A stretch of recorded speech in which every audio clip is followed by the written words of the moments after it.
Weekend you play soldiers. You are here to shoot it and learn. The next you play daggers. Teabag. I'm her dad, Laura. Mirror, mirror in my hand, who's Hodge? Back on the Preston front, a new series begins next Monday at 10 on BBC1. Also, have you got a bed of any description?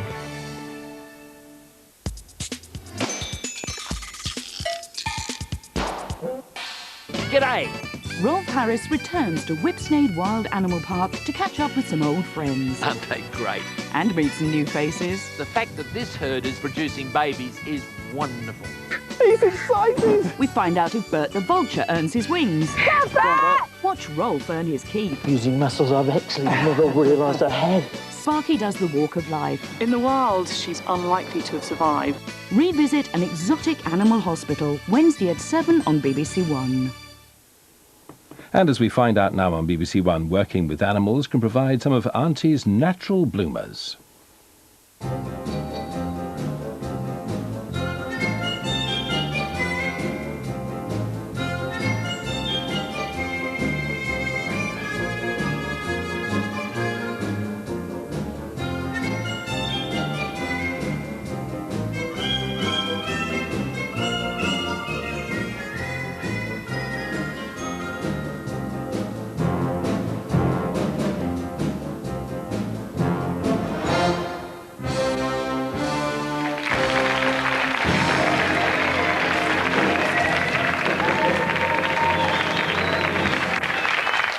Good evening.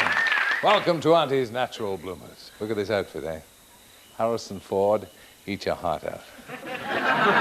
Quite appropriate, really, for half an hour which could be called Raiders of the Lost Archives. And if you think that's cheesy, there were moves afoot to call this show Dak Terry. Owing to my alleged resemblance to Clarence the Cross-Eyed Lion. Our purpose tonight, you were wondering, is to conjure up some of the intriguing and surprising moments from the amazing work of the BBC's world-renowned Natural History Unit, which for decades has been bringing the wonders of the animal world into our little homes. But we mustn't forget the equally amazing and completely incompetent work of the BBC journalists and presenters, who may not be experts about wildlife. Let's face, most of us couldn't tell the difference between a stork and margarine. But tread boldly into the animal kingdom and obviously put their feet right in it. This redpoll calf was born on Monday and is one of the youngest exhibits at this year's show. In the 1950s, it was one of the most popular dairy cows, but it's declined so much that in recent years it's become a rare breed. And it peed on my arm.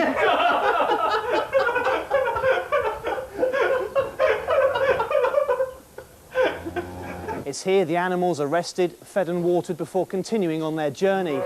And it's only when the Ministry of Agriculture is completely satisfied with all aspects of that journey will it let the export take place. Sorry, I was right in the goolies, that one. He has played a very important role in helping the university to raise funds for a number of projects, including, of course, the ambitious two-phase development of this large animal hospital, towards which he himself has made very substantial and most generous donations. It's very good to know that that generosity is so well appreciated. I'd like you to meet this week's bloodhound. Oh my God. It's not going to work. Come on. No, Emily. Emily! Yes, I think you could call this the Easter mood. I've got an Easter chick here, hello, and an Easter bunny, and quite a few Easter lambs around me that had to take my shoes off because they were nibbling the laces too much, to be quite honest. Get off. Bless you. Yes, I've come down to the White Post Farm Centre in Farnsfield. Get off, get off.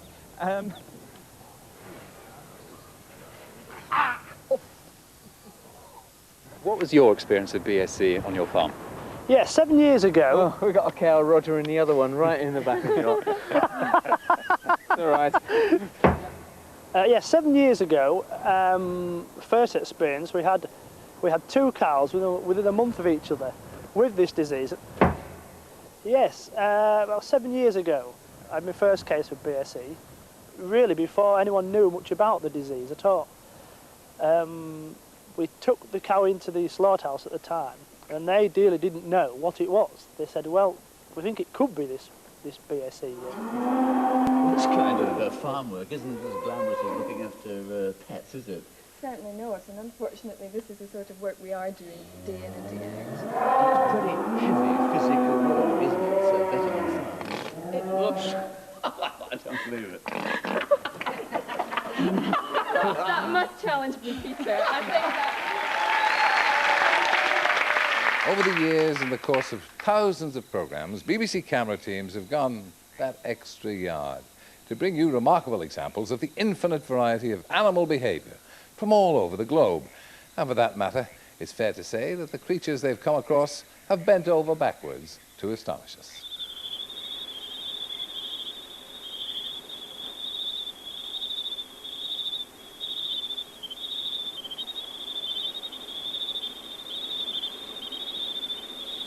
The basilisk lizard has a trick for escaping the jaws of death stranger than any fable.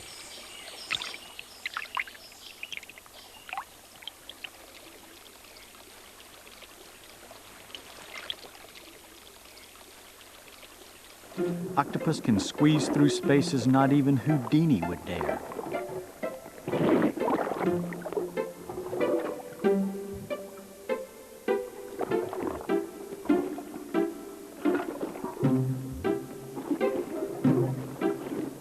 That tube it's trying to pass through is 1/10 the size of its body.